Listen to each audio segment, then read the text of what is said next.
Hallo, hier ist Maini. Heute zeige ich euch dieses schlotzige Grundrezept des italienischen Risottos.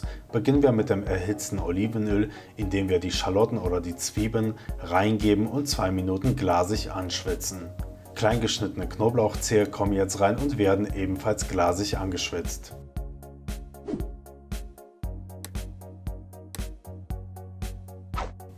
Danach kommt der Risotto-Reis rein, den ich persönlich vorher nicht wasche, um die Stärke aus dem Reis nicht rauszuholen, weil mit Stärke wird der Reis schlotziger, so wie er sein soll.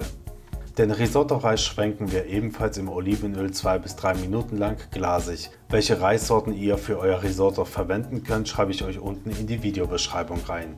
Wichtig ist nur, dass das nicht gebraten wird und keine Farbe annimmt. Es muss schön glasig, weiß, hell bleiben. Ich lösche mit einem Schluck Weißwein ab und lasse ihn einreduzieren bzw. verdampfen. Das Ablöschen mit Weißwein macht nicht jeder, aber ich finde, die leicht angenehme Säure passt sehr gut zum Risotto.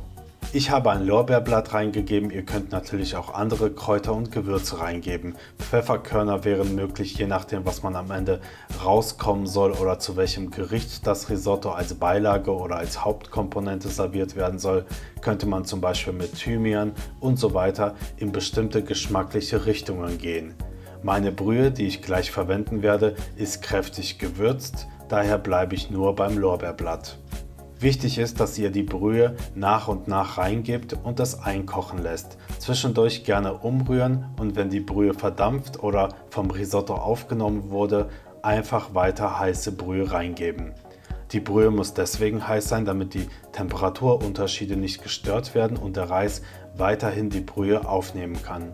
Man kann sagen, je nach Risotto-Reis kann der Reis etwa das 2,5 bis 3-fache an Flüssigkeit aufnehmen und das Ganze kann etwa 20 Minuten dauern. Bitte am Herd stehen bleiben und zwischendurch weiter rühren, damit der Reis nicht anbrennt. Ich zeige euch jetzt natürlich nur ein Grundrezept, ihr könnt aber, wenn ihr am Ende ein vegetarisches Risotto-Gericht servieren wollt, mit einer Gemüsebrühe arbeiten und alles mögliche an Gemüse darin verarbeiten. Wenn ihr Hähnchenstücke dazu geben wollt, wäre ein Hühnerfond natürlich empfehlenswert, ansonsten arbeite ich beim Risotto immer gerne mit einer Fleischbrühe. Man könnte auch Meeresfrüchte reingeben und ein Frutti di Mare Risotto daraus machen oder mit Safran arbeiten, wenn man Richtung Risotto alla Milanese gehen möchte. Man kann dieses Gericht abwandeln, wie man möchte. Mein Risotto ist gar geworden und jetzt gehe ich vom Herd und nehme mein Lorbeerblatt raus. Danach gebe ich eine ordentliche Butterflocke rein und lasse sie auftauen. Das bringt schöne Cremigkeit und noch mehr Geschmack rein.